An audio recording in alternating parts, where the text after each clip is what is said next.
اعوذ باللہ من الشیطان الرجیم بسم اللہ الرحمن الرحیم افمن وعدناہ وعدا حسنا فهو لاقیہ کمن متعناہ متاع الحیاة الدنیا ثم هو یوم القیامة من المحضرین وَيَوْمَ يُنَادِيهِمْ فَيَقُولُ أَيْنَ شُرَكَائِيَ الَّذِينَ كُنْتُمْ تَزْعُمُونَ قَالَ الَّذِينَ حَقَّ عَلَيْهِمُ الْقَوْلُ رَبَّنَا هَؤُلَاءِ الَّذِينَ أَغْوَيْنَاهُمْ كَمَا غَوَيْنَا تَبَرَّأْنَا إِلَيْكَ مَا كَانُوا إِيَّانَا يَعْبُدُونَ۔ سورہ قصص آیات 61 سے 63۔ افمن وعدناہ، کیا وہ شخص کہ جس کے ساتھ ہم نے وعدہ کیا ہے، وعدن حسنا، اچھا وعدہ، فہو لاقیہ، پس وہ اسے پا لے گا۔ اللہ تعالیٰ کا ایمان لانے والے اور عمل صالح کرنے والوں سے وعدہ ہے، آخرت میں اللہ تعالیٰ انہیں انعامات سے نواز دیں گے۔ اس کے مقابلے میں دوسرا گروہ جو نہ ایمان لاتے ہیں اور نہ ہی عمل صالح کرتے ہیں، ان کے ساتھ بھی وعدہ ہے، پر وہ وعدہ وعید ہے۔ کمن، اس شخص کی مانند، متعناہ، اسے ہم نے متاع عطا کی، متاع الحیات الدنیا، دنیا کی مال و متاع، کہ کوئی شخص آخرت کا طالب ہی نہیں ہے، اس کی تگ و دو، محنت کاوش ساری دنیا کے لیے ہے، اللہ تعالیٰ ایسے لوگوں کو دنیا عطا کر دیتا ہے۔ ثم، پھر، ہوا، وہ شخص، یوم القیامتی، قیامت کے دن، من المحضرین، حاضر کیے جانے والوں میں سے ہوگا۔ تو ایسے لوگوں کی حاضری بھی ذلت آمیز طریقے سے ہوگی، انہیں گھسیٹ کر لایا جائے گا۔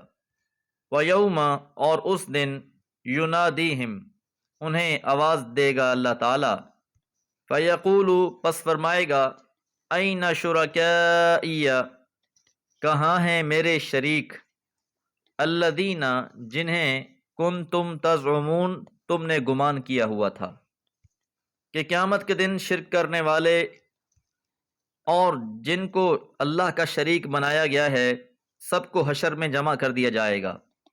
اب شرکاء میں دو قسم کے شرکاء ہیں، ایک تو وہ ہیں جو اللہ کے انبیاء، صالحین اور نیک لوگ ہیں، ان کا معاملہ قرآن مجید نے الگ سے بیان کیا ہے۔ یہ لوگ بھی اپنے پچھلوں سے جنہوں نے انہیں اللہ کا شریک بنا لیا ہے، برات کا اظہار کر دیں گے۔ دوسرا، کچھ خود ساختہ ایسی ہستیاں تصور کر لی جاتی ہیں جو نہ نیک تھے اور نہ ہی صالح زندگی گزار سکے، لیکن بعد کے لوگوں نے اپنے گمان کے مطابق انہیں بہت بڑا تصور کر لیا۔ ایسی ہستیاں نہ خود صاحب ہدایت تھے اور نہ ان کے پیچھے چلنے والے صاحب ہدایت ہو سکے۔ تو یہاں پر یہ دوسرے قسم کے لوگوں کا تذکرہ ہے۔ اللہ اعلان کر رہے ہوں گے کہ کہاں ہیں وہ میرے شرکاء کہ جن کے بارے میں تم نے گمان کر رکھا تھا۔ اور یاد رہے کہ مشرکین مکہ، ان کے بارے میں ہم یہ پہلے ہی جان چکے ہیں کہ انہوں نے مورتیاں اور مجسمے اس لیے بنا رکھے تھے کہ وہ یہ گمان کیے بیٹھے تھے کہ روز قیامت یہ اللہ کے ہاں ہماری شفاعت کرنے والے ہیں۔ ہؤلاء شفعاؤنا عند اللہ، کہ یہ سب اللہ کے ہاں ہماری شفاعت کریں گے، ہمیں اللہ سے قریب کرنے کا ذریعہ ہیں یہ لوگ۔ قال الذین، کہیں گے وہ لوگ، حق علیہم القول، کہ جن پر اللہ کی بات پوری ہو چکی ہوگی، یعنی جس طرح مشرکین خود گمراہ تھے، اسی طرح ان کے لیڈر بھی بھٹکے ہوئے تھے، راہ راست سے دور تھے اور اللہ تعالیٰ کے عذاب کے مستحق بن چکے ہوں گے۔ اب جو شریک کرنے والے تھے وہ اللہ سے فریاد کریں گے اور کہیں گے، ربنا، اے ہمارے رب، ہؤلاء، یہ ہیں وہ سارے، الذین اغوینا، جنہوں نے ہمیں گمراہ کر دیا۔ تو اب یہ بعد والے جو اپنے پہلوں کے پیچھے چل کر گمراہ ہوئے ہیں، سارا الزام انہی کے گلے ڈالنا چاہ رہے ہوں گے اور کہیں گے کہ اے اللہ، یہی وہ لوگ ہیں جن کی وجہ سے ہم بھی گمراہ ہوئے۔ اب یہ جن کو اللہ کا شریک بنایا گیا تھا، یہ کہیں گے، اغویناہم کما غوینا، ہم نے ان کو اسی طرح گمراہ کیا جس طرح ہم خود گمراہ ہوئے۔ کہ ہم خود بھی گمراہی پر قائم رہے اور اسی طرح یہ بھی گمراہ رہے۔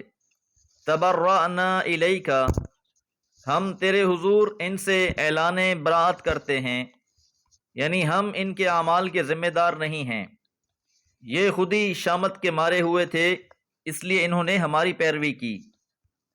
تو حقیقت یہی ہے کہ یہ لوگ بھیڑ چال چلنے والے تھے، جیسے پہلے کرتے آئے ہیں یہ بھی اسی طرح کرتے رہے، کبھی توفیق ہی نہ ہوئی کہ اپنے اعمال کو جانچ لیں۔ جس طرح آج ہماری صورتحال ہے کہ ہم اپنے اعمال کو قرآن اور سنت پر پیش نہیں کرتے، دیکھتے اور جانچتے نہیں ہیں، تصدیق نہیں چاہتے کہ کیا ہمارے اعمال، ہمارے اعتقادات اللہ کی کتاب کے مطابق ہیں یا نہیں۔ تو روز قیامت ایسا عذر قبول نہیں ہوگا کہ ہم سے پہلے والے ایسا کرتے رہے تو ہم بھی ایسا ہی کر کے آ گئے ہیں، بلکہ عالم تو یہ ہوگا کہ ہر انسان دوسرے سے برات کا اظہار کرے گا، اور ساتھ وہ یہ بھی کہہ دیں گے ما کانوا ایانا یعبدون، کہ یہ تو ہماری عبادت کرتے ہی نہ تھے، تو یہ ہماری پرستش نہیں کرتے تھے اور نہ ہی ہم ان کے کسی اعمال کے ذمہ دار ہیں۔ تو گمراہ لیڈر اپنے پیروکاروں سے برات کا اظہار کر رہے ہوں گے، تو معلوم یہ ہوا کہ ہر انسان نے اپنی ہی قبر میں جانا ہے، اپنے ہی اعمال کا جواب دہ ہے، اور یقیناً کامیاب وہی لوگ ہوں گے جو اللہ کی اس کتاب کے ساتھ اور محمد الرسول اللہ صلی اللہ علیہ وسلم کی سیرت طیبہ کے ساتھ اپنا مضبوط ناطہ جوڑ لے گا۔ قرآن اور سنت سے ہٹ کر جو اعمال کیے جائیں گے وہ روز قیامت انسان کے لیے باعث ندامت بن جائیں گے۔